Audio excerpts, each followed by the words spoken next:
All right, let's build something fun, but also surprisingly useful. This is one of those tiny Python scripts that looks harmless, but once it starts running, you immediately realize how powerful it is. So imagine this situation. Your system goes idle if there's no mouse movement for a while. Maybe you're downloading something, maybe you're running along a task, or maybe you just don't want your screen to lock automatically.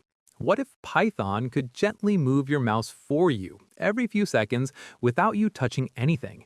That's exactly what we're going to build. So first, we need a library that can control the mouse. Python can't do that by default, so for this, we're going to use a library called PyAutoGUI.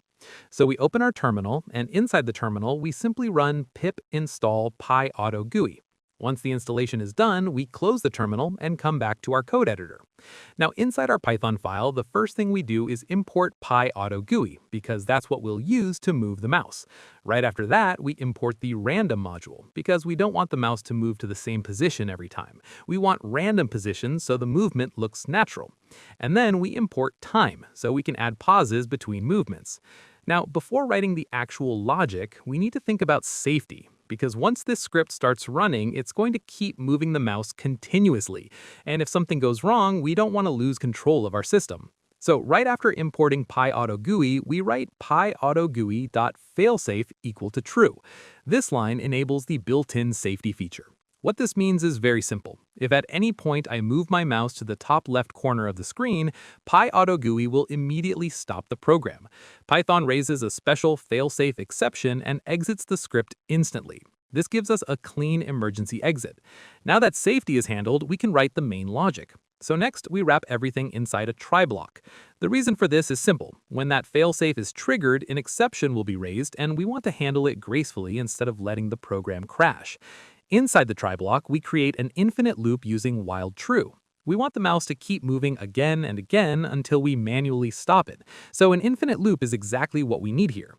Now inside this loop, the first thing we do is generate random screen coordinates. So we create an x value and a y value using random integers. We keep these values within a reasonable range so the mouse stays inside a safe, visible area of the screen. Once we have the x and y coordinates, we use move_to function to move the mouse to that position. We also pass a small duration value so the cursor moves smoothly instead of jumping instantly. This makes the movement look much more natural. After the mouse reaches that position, we pause the program for a few seconds using time.sleep. This delay is important. Without it, the mouse would move too fast and look robotic. With the pause, the movement feels calm and controlled. Now, finally, after the try block, we add an except block specifically for the failsafe exception. So if at any point we drag the mouse to the top left corner of the screen, Python raises that exception, and instead of crashing the program, we catch it and simply print a friendly message saying the bot has stopped safely. So now, when we run this script, you'll see the mouse cursor start moving around the screen automatically. Every few seconds, it moves to a new random position. And the moment you move the mouse to the top left corner, the program stops immediately. No forced close, no stuck cursor, just a clean exit. And that's it. With just a few lines of Python, we've created a simple mouse-moving bot that's safe, controlled, and surprisingly effective.